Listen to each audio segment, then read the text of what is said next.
एक बार की बात है, महात्मा बुद्ध अपने शिष्यों को जिंदगी से जुड़ी अच्छी बुरी चीजों का ज्ञान दे रहे थे।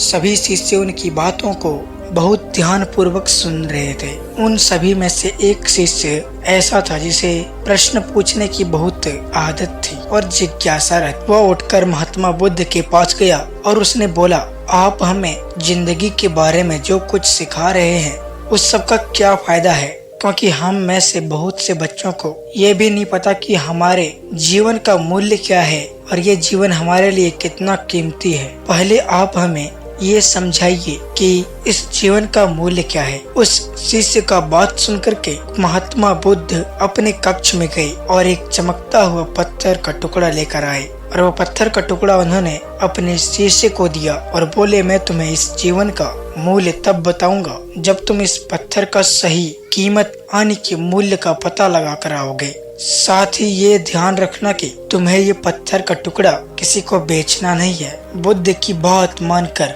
वह शिष्य बाजार की तरफ चल गया। बाजार में सबसे पहले उसकी नजर एक फल बेचने वाले पर पड़ी और उसने वो पत्थर उस फल वाले को दिखाया और बोला, इस पत्थर के बदले आप मुझे कितने फल दे सकते हैं? फल वाला बोला, ये पत्थर कुछ खास तो नहीं है, लेकिन फिर भी मैं इसके बदले तुम्हें 10 सेब दे सकता हूँ। वो शिष्य उस पत्थर को लेकर आगे चला गया। फिर उसे एक सब्जी वाला मिला। शिष्य ने उस सब्जी वाले से उस पत्थर की कीमत पूछी। सब्जी वाले ने उस पत्थर को ध्यान से देखा और बोला, इस पत्थर की कीमत के बदले में तुम्हें ज्यादा से ज्यादा 1 बोरे भरकर आलू दे सकता हूँ। इसके बाद वो शिष्य उस पत्थर को लेकर एक सोने के व्यापारी के पास गया।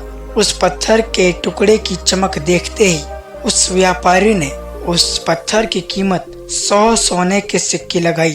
शिष्य ने वो टुकड़ा बेचने से मना किया तो वह सुनार उसके बदले 200 सोने के सिक्के देने को भी राजी हो गया, लेकिन शिष्य ने वो पत्थर नहीं बेचा। इसके बाद वह शिष्य एक हीरो के व्यापारी के पास गया और उनके सामने उसने वो पत्थर के टुकड़े को रख दिया।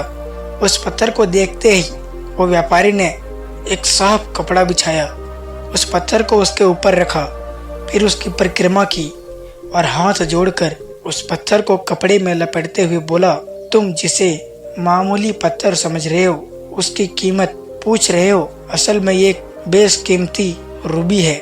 ऐसा रूबी हर किसी को नहीं मिलता। मैं अगर अपना सब कुछ जमीन जायदाद घर द्वार सब भी बेच दूं तो मैं इसका कीमत नहीं चुका पाऊंगा। उस व्यापारी की बातें को सुनकर वो शिष्य हैरान हो गया। वो दौड़ा दौड़ा सीधा भगवान बुद्ध के पास आया और उन्हें उसने जो कुछ भी बाजार में हुआ वो सब कुछ बताया। उसकी अचरज भरी बातें सुनकर गौतम बुद्ध बोले, तुम्हारे सवाल का जवाब इस रूबी की कीमत में छिपा है। हमारा जीवन भी एक रूबी है, रूबी की तरह ही बेशकीमती है, लेकिन हम इस बात को हमेशा नजरअंदाज करते हैं और अपने जीवन का मूल्य समझते हैं। हम दूसरों को देखकर और उनके जैसा जीवन जीने की कोशिश में अपने जीवन की कीमती को कम कर देते हैं। हम ये सोचते हैं कि हमारी जिंदगी की कीमत वही है जो दूसरे हमें बताते हैं, लेकिन आप ये हमेशा ध्यान रखना कि सामने वाला अपनी हैसियत, बुद्धि और अपनी समझ के हिसाब से आपकी कीमत लगाता है। दोस्तों, अगर आप ऐसे ही स्टोरी सुनना पसंद करते हैं तो इस चैनल को सब्सक्राइब करें और ये कहानी अगर आपको जरा सा भी पसंद आया हो तो इस वीडियो को जरूर लाइक कीजिएगा। मैं मिलता हूँ एक नेक्स्ट वीडियो में।